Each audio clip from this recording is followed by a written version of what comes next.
अस्सलाम वालेकुम, मैं हूं लतीफ़ रहमानी। आज हम बात करेंगे साइकोलॉजी में 2 इस्लाहात के बारे में कि जिनसे मतलब अक्सर लोग कन्फ्यूज़ हो जाते हैं कि इनमें डिफ़रेंस है क्या? वो इस्लाहात हैं करियर गाइडेंस या करियर काउंसलिंग। गाइडेंस का मतलब होता है रहनुमाई देना, जबकि काउंसलिंग का मतलब होता है मशवरा। पहले बात करते हैं करियर गाइडेंस से मुतल्लिक़ कि वो अमल जिसमें किसी शख़्स को ख़ास तौर पर तालिब इल्म को एजुकेशन या उसके शोबे से मुतल्लिक़ रहनुमाई दी जाती है, करियर गाइडेंस कहलाता है।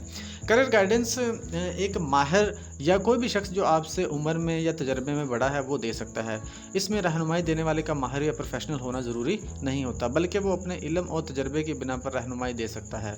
करियर गाइडेंस एक शख्स के साथ भी हो सकती है और ग्रुप्स की सूरत में भी हो सकती है। मिसाल के तौर पर कोई भी तजर्बाकार या एक्सपीरियंस्ड या फिर आपसे जो उम्र में बड़ा है वो शख्स या फिर कोई माहिर जाकर किसी क्लास में या किसी स्कूल में जाकर ग्रुप्स की सूरत में उनको रहनुमाई दे सकता है, उनको उनकी एजुकेशन या शोबे से मुतल्लिक बता सकता है चीज़ों के बारे में। इसमें चीज़ों को बहुत ज़्यादा सीरियस नहीं लिया जाता, यानी कि चीज़ों को गहराई में जाकर नहीं देखा जाता, बल्कि मौजूदा सूरत हाल और इल्म की बिना पर रहनुमाई या राय दे दी जाती है। गाइडेंस में चीज़ों को गहराई में ना लेने की वाली बात हम आगे जाकर समझते हैं जब हम काउंसलिंग की बात करेंगे।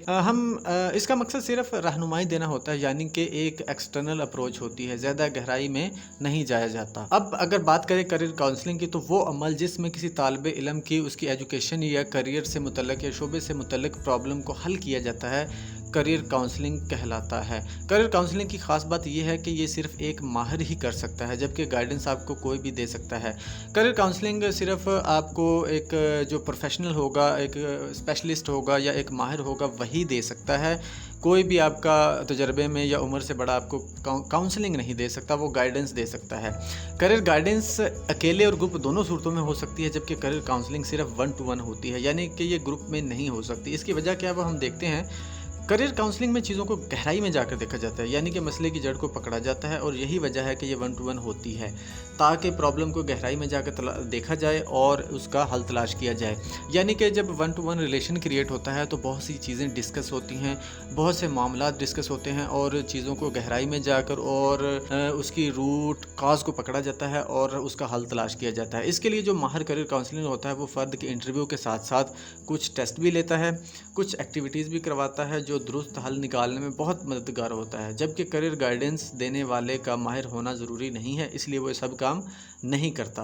करियर काउंसलिंग इसमें मुख्तलिफ टेस्ट लेता है, जैसा कि aptitude test, personality test, intelligence test वगैरह। इसके बाद वो बताता है कि बच्चे का रुझान और उसकी फितरत किस तरफ को इशारा कर रही है। ये एक इंटरनल अप्रोच होती है, यानी कि बच्चे की फितरत और शख्सियत को बाहर निकाल कर इसकी फील्ड से मुतल्लिक मशवरा दिया जाता है। तो नाज़रीन, ये था करियर गाइडेंस यानी कि रहनुमाई करना, और करियर काउंसलिंग यानी कि मशवरा देना। करियर गाइडेंस एक आपसे तजर्बे में बड़ा या उम्र में बड़ा आपको दे सकता है, रहनुमाई कर सकता है, जबकि करियर काउंसलिंग सिर्फ एक माहिर बंदा और एक प्रोफेशनल बंदा ही आपको दे सकता है, क्योंकि उसने उसमें बहुत सी चीज़ें डिस्कस करनी होती हैं, गहराई में जाके मुख्तलिफ टेस्ट वगैरह लेने होते हैं, एक्टिविटीज़ वगैरह देखनी होती हैं और इंटरव्यू वगैरह लेना होता है। तो इसलिए काउंसलिंग सिर्फ एक प्रोफेशनल बंदा ही कर सकता है, जबकि गाइडेंस कोई भी दे सकता है जो तजर्बे और इल्म की बिना पर दी जा सकती है। उम्मीद करता हूँ आज आपको इन दोनों चीज़ों में फ़र्क पता चल गया होगा। आज के लिए इतना ही, मिलते हैं नेक्स्ट वीडियो में, तब तक के लिए अल्लाह हाफ़िज़।